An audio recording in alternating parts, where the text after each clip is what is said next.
spectrum nerds. We're just two broad spectrum nerds. When your IP is in a straitjacket, we won't attack it, we'll just give it reconstructive surgery. We're your two best friends. I'm the bro, I'm the sis. We know your story's coke and that you're an addict, but we love you too much to let you go down like this, so we'll hug you close and shout, no, no, no, no. Broad spectrum nerds. We're just two broad spectrum nerds. When your IP is in a straitjacket, we won't attack it, we'll just give it reconstructive surgery. We've got ideas for years. I'm a vet, I'm a teacher. We make a meat quesadilla, feast in our cafeteria. We are two broad spectrum nerds. Broad spectrum nerds. What? I can't stand you. Hello, welcome to Broad Spectrum Nerds. Welcome to Welcome. Broad Spectrum. I, my voice spiked a little bit. Welcome That's not even what his voice sounds like. to Broad He Spectrum didn't reach puberty. Nerds. It's okay. It's okay. I went through it. I took the bullet train to puberty. So you missed a it's couple like- detours. I'm Brotha-Host, I'm Sista-Host. and today we're going to be talking about Agent Carter, because she is being reimagined in Marvel's What If expansion on Disney Plus, as it's what if she was Captain America, correct? I think it's Captain Britain. I don't Really? think it's I don't think it's America. I'm not 100% sure. I think she's Captain Carter, and it's the British version. But it's basically because she she's- gets the shield. Yeah, but Okay. she's British, so it wouldn't be America. But I she's don't in think. America. Yeah, All right. for the war. So, anyways, but it's basically Agent Carter gets the shield, and what if Yes. she would have got the shield and not Steve Rogers? For this particular episode, when we did the static, it was kind of focused on me because that was my thing. Agent Carter is her thing. I So love Peggy Carter so much. she had a 2-season show on Hulu, or it's on Hulu, but I think it started on ABC. It's on Hulu? I believe so. It's on Disney Plus. Oh, maybe Disney owns Hulu. So. Yeah, but I don't know that it's actually on Hulu. Once upon a time, it was on Hulu. Present day, it's on Disney Plus. But at first, this before streaming is when it came out, and that just feels like an old statement to say before streaming. It's just back in the olden days, we Right. had to wait for TV for things to turn on. Had to have this thing called remote control and commercials, we had to change sit through channels. commercials. You have to wait. So yeah, There was back no in the ancient rewinding. times when we were still making butter by letting the milk slosh on the side of our wagon as we rode across the country to Do get you to know how butter get is to California. made? That's how it's made in my mind. That's how they used to make it. They would put, anyways, we're not here to give you science. Play Oregon Trail. You'll know. So, back in those days is when it came on. And you On just television. stopped that phrase back in those days. Is when it came on. And I watched it. I want to say 3 episodes. And I wasn't super much a fan. Yeah. I'm going to stick with that. All right. Bullet train through puberty. We didn't really learn how sentences work. So, I He's supposed to wasn't be the word guy too. That's really. I wasn't really super sad. much a fan of the You show. really I don't should have think did a whole nother time. Please somebody put that on a t-shirt. We need dedicated fans to take the things We that would need a say. fan base for that. We have a fan base. We love you guys. All 18 of you. But yeah, so my qualm, I never thought it was a bad show or even poorly written. I just wasn't into it. And I thought that my experience was universal until I talked to my sister, and she had quite a different response. I absolutely love Peggy Carter, with such a deep love. The first season I think was great. The second season I think was, a second season. But the first season I absolutely Can you loved. see BSN spit shine? It was it could. I love so growing up, one of my favorite cartoons was Kim Possible. She is a lot of why I am today. Her and Wonder Woman definitely sculpted me as a person. But I think yeah. I'm your basic average. stop. No one's asking for this. Okay.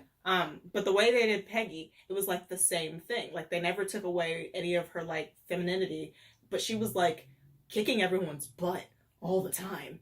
And bigger opponents, no one could stand up to her. But they also did show that she is weaker than men, so she had to smartly go out of her way to take them down. And it was fantastic to watch. Physically, yeah, physiological she's, anatomy. It's just biological. It happens. Predisposed towards. It's really unfortunate.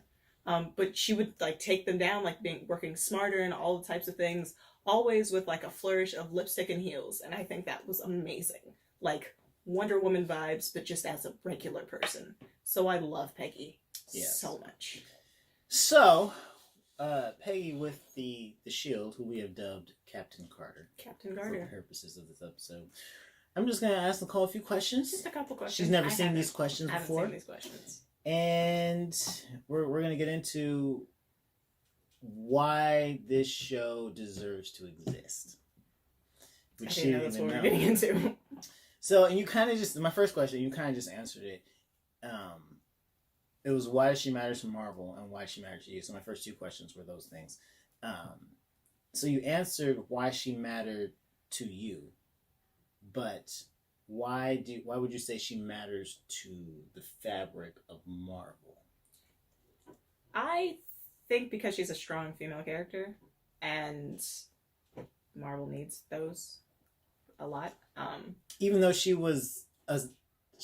basically a side character as far as the films, like yeah, because of the way that they had her, they kind of put a lot of Cap's development as a character on her, and so even though they kind of put her in the space of just love interest, they kind of grew her to be more than just the love interest.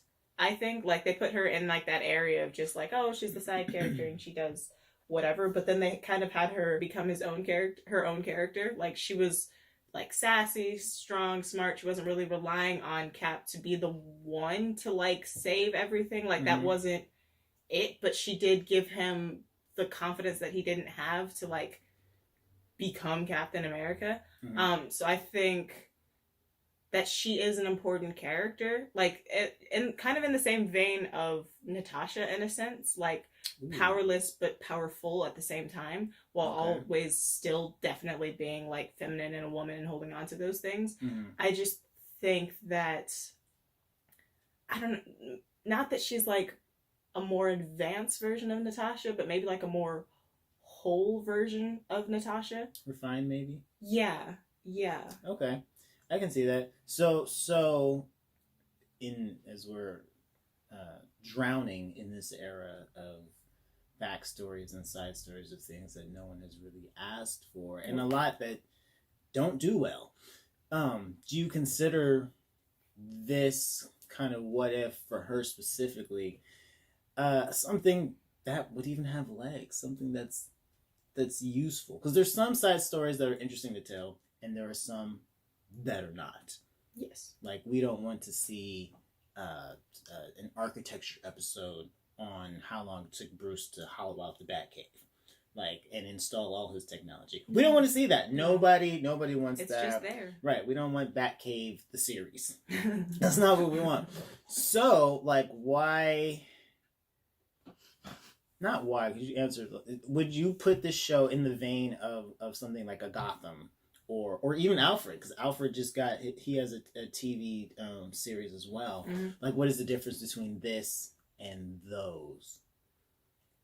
Because I could see someone drawing the parallels. Like, Alfred is a main character who's a side character, but like, did we really want a series about that? I can hear that conversation happening. And with Peggy kind of being the same thing, like a main character that's a side character. And I'm aware that all the Disney Plus stuff is about side characters having stories. Yeah, like Falcon and all that. I'm excited about that one. Yes. Winter Soldier and Falcon and Winter Soldier. So I'm aware that that's what they're doing. Like, this is their branch of side characters who are getting stories. But do you, I guess in essence, do you think her story, not that just she's a cool character, but do you think her story is worth telling? I do. I think she would be a very interesting, whether she's like Captain America or Captain England or whatever. I feel like she would be a very interesting take on all of that. Because she was already brave before Steve was. Like, she was already in the line of battle, she was a woman army officer in charge of America's army. Like, yeah. Do you understand how much she would have to put up with that to even reach that, like, level? Yeah, she's pre-Steve. She was doing the work before he was. Yeah, and they even, like, kind of touched on it in the movie when, like, one of the, like, American Army guy was disrespecting her, she just took him out real quick. Yeah. And it's just showing like she already had to like fight to get to her point. So I think giving her powers like on top of that would just make her a much more interesting character, I think. Like, yeah. Okay. So I did this next question I thought was really good when I came up with it, but after all of your passionate sharing, maybe not. Do you consider her cancellation a missed opportunity? I do. Even though her second season was in need of work. Yeah, I think that's why it was a missed opportunity. I think the writers weren't 100% sure of her character. Yeah, I think because of how interesting her character is, they kind of didn't know how to build the world around her well. It's basically they only know how to build worlds for men. A little bit. Okay, I mean that's fair. That's because it was kind of because it was in like the, I don't even know what time frame that was supposed to be in, like World War II, I think. So that's I think it was World War II because it was the last World War, and then like the 7 years later and all that. Okay. So World War II. Because in the first season they showed a really good kind of showing that even though she was important during the war, after the war, no one really cared about her as a person, like as an agent at all. They kind of dismissed her as just kind of like the female, like she's here, we don't care, it's not important. Oh, okay. And she got a lot more work done around them because of that.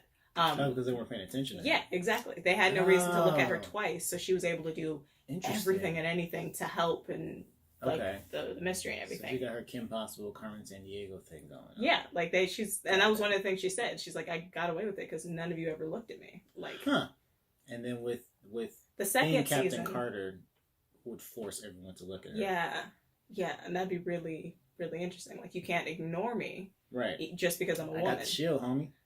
And the powers. What you gonna do? All right, so then this is a good transition. What do you hope to see in the show? Like two or three things of like, it's got to have this, it's got to have that. I would love to see some of this. I mean, if they could have her do like his ricocheting with the shield, I feel like that'd be real sick. Okay. Because I think in a lot of ways she's like smarter than Cap, so I feel like the way she would use the shield would be like more intricate and interesting than how Cap would use it. Yeah. That would be a thing. Okay. And then some form of taking down the patriarchy would be, a must. That'd be fun to watch. Respect. I can like, yeah. I can see that. During World War II, was it the second one? Yeah. Yeah, so during World War II, to have a woman at the front of everything, like, it's the same thing as Wonder Woman. It's they don't know, they wouldn't know what to do. No one wanted to follow Wonder Woman, so no one wants to follow Peggy, and to have them break through all of that and win. Amazing. I would love to see them just mess everyone up and have her pick as her partner like a black woman.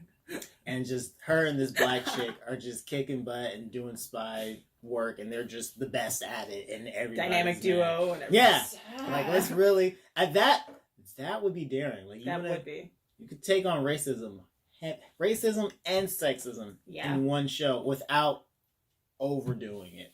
That would be epic. Yeah, that would be epic. That would be cool.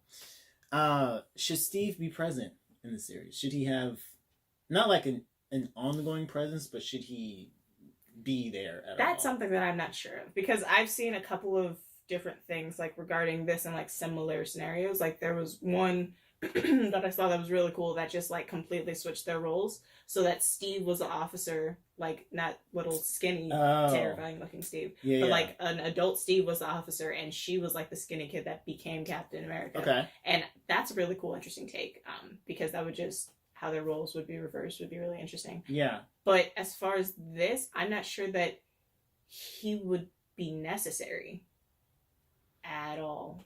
Right. And I'm not even speaking from a place of being necessary.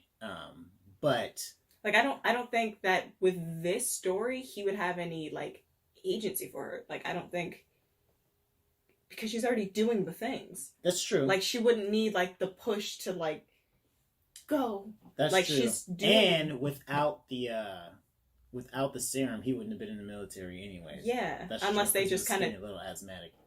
He had all of the diseases. Yeah. Like, we watched it and we like paused, and when it looked at his thing, it was like he had like polio, like had the red you fever stopped at to one read it? point. I was like, how are you alive? Poor He child. literally, it was like he had the red fever, like he had like Yeah. so many different things. I was like, But he was noble of heart. but I just appreciate whoever like wrote all of the things, Right. like that he was like so Okay, dying. so then now I'm getting excited in spite of myself. I feel like it would be cool if along the way at some point, and this would be like, I always think in terms of tragedy, but basically there's a mini arc, maybe 3 episodes, where she ends up, like, their paths cross and she ends up protecting his family, but in the 3rd episode of that particular arc, Steve dies. Because he has all these things. And, like, she's trying to get to him, but they've locked him in, like, a closet. And, like, he just wheezes to death right as she kicks the door open. And you get to see, the noble Chris Evans gaze. Like, happy to see her right before he dies. I don't know why he's And then like she this. just collapses and holds him and cries. And that's the end of that episode. For those, that For arc. what? Well, because we get the Steve cameo, it's further emotional motivation. Like, why we have to stop them. That would be solid storytelling. That would be heartbreaking for no reason. No, that's solid. That would be solid stuff. I don't know why he's like this. He's so dark sometimes. He just... Darkness makes the world go round. The only reason you appreciate daylight is because night just happened. So, getting into...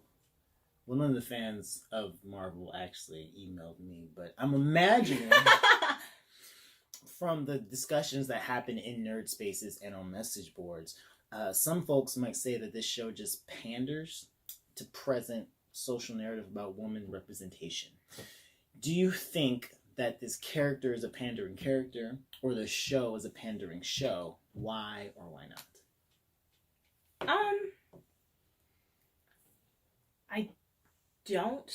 I do and I don't a little bit. I think it's kind of like what they're doing with Natasha. Like they're giving her the movie because we've been asking for the movie forever.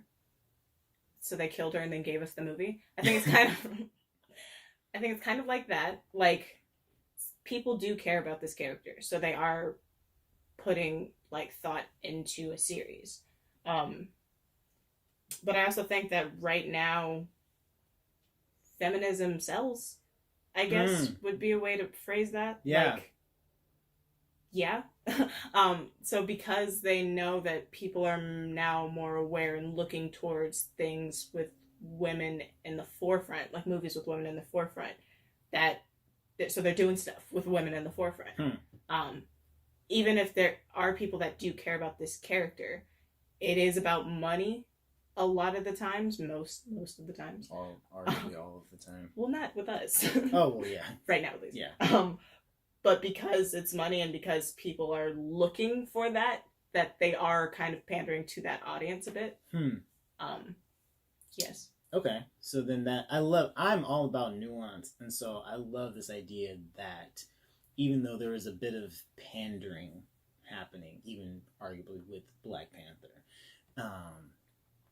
that pandering can be positive. I mean, yeah, it's bringing And about like representation. Like even though they're doing it just so that we have our characters or whatever, it's like we're coming out for it. We're coming out for the characters, so they're giving us more stuff with our characters. So we're coming out for it, and then I feel like eventually it'll just kind of be like equal everybody. Normalized. Yeah, that's true. Okay, so a little bit of pandering, but so I guess if you're going to pander from a company standpoint, if you're going to do something like that, you have to choose the right character.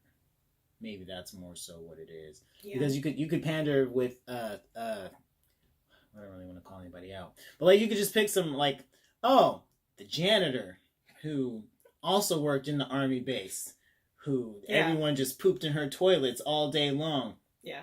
We're gonna talk about her story. It's like, hey, no, thank you. Okay. No, thank you. That's bad pandering. Okay. And they did that a bit with Ant-Man and the Wasp. I really, really like that movie. Mm-hmm. I really love Hope. But they did that a bit. Like, they played her down in the first one. So in the second one, she was like equal footing with Scott. And I think that's like feminism pandering a little bit. But it worked, and it was a solid movie, in my personal opinion. Yeah.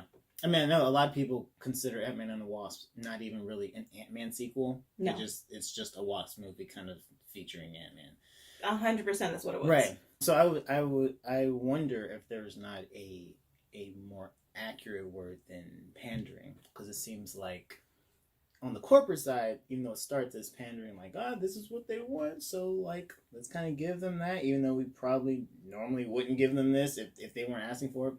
If the story's tight and the characters at least even just a little bit interesting, by the time it gets to us, it's like some weird alchemy, and it becomes something else, something pure, I would say. I mean, that's what happened with Black Panther. Like, yeah, no one, they didn't have any faith in it. No, and they scheduled Infinity War 2 months after Black Panther. So in case it bombed, at least there's something that we're all looking for coming after it. Yeah. But then all of the Black people just showed up so hard for this. Like, my grandmother, her brothers, and a whole bunch of their friends. All over 80. And they're all over 80 went and watched Black Panther. Like, that's and enjoyed it. They loved it. Enjoyed it. That's how they showed up for it. My grandma's a super Christian, and she did not care about praise baths and all that. She was down.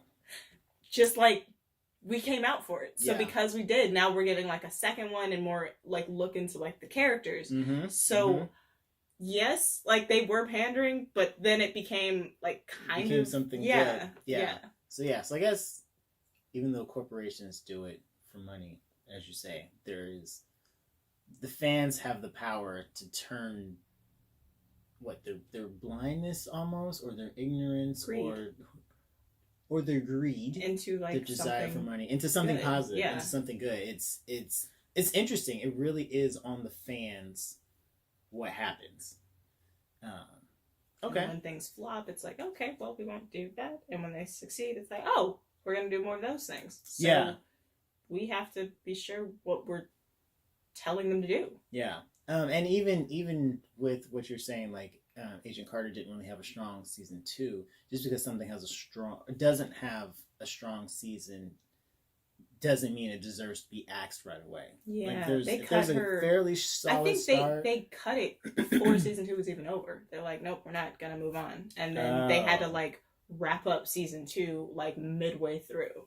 Oh, okay. So then it was a bit weaker. Yeah. On top of that, it's like the last episode of How I Met Your Mother. Yeah. Because they shot that at the end of season 2. And then I refuse that they did 9 seasons and then tried to shove that ending in. And it just doesn't fit. It doesn't work. Like, if you watch How I Met Your Mother, watch the alternate ending on YouTube. That's the only ending that I accept. Yeah, that's the only canon. Okay. Captain Carter, you have stated your case. I love you, Peggy. Haley Atwell, please. I am in. I love you. I wasn't in. I wasn't, even as of the beginning of this conversation. I was just like, you know what? This is I respect your love for the character. I was like, she's good for the cause, and Marvel doesn't have that many female characters to choose from. So I'm not going to dump on her, but like, I'm in. This could be interesting. This could be interesting. Right. It has really good potential. Yeah. Also, I want them to kill Steve. Thank you guys for watching this episode. Thank you. This is Sista-Host. You can follow her at visions_live. This is Brotha-Host. You can follow him at Josh Evans Go. And obviously you can follow us at Broad Spectrum Nerds. And we will see you guys next time.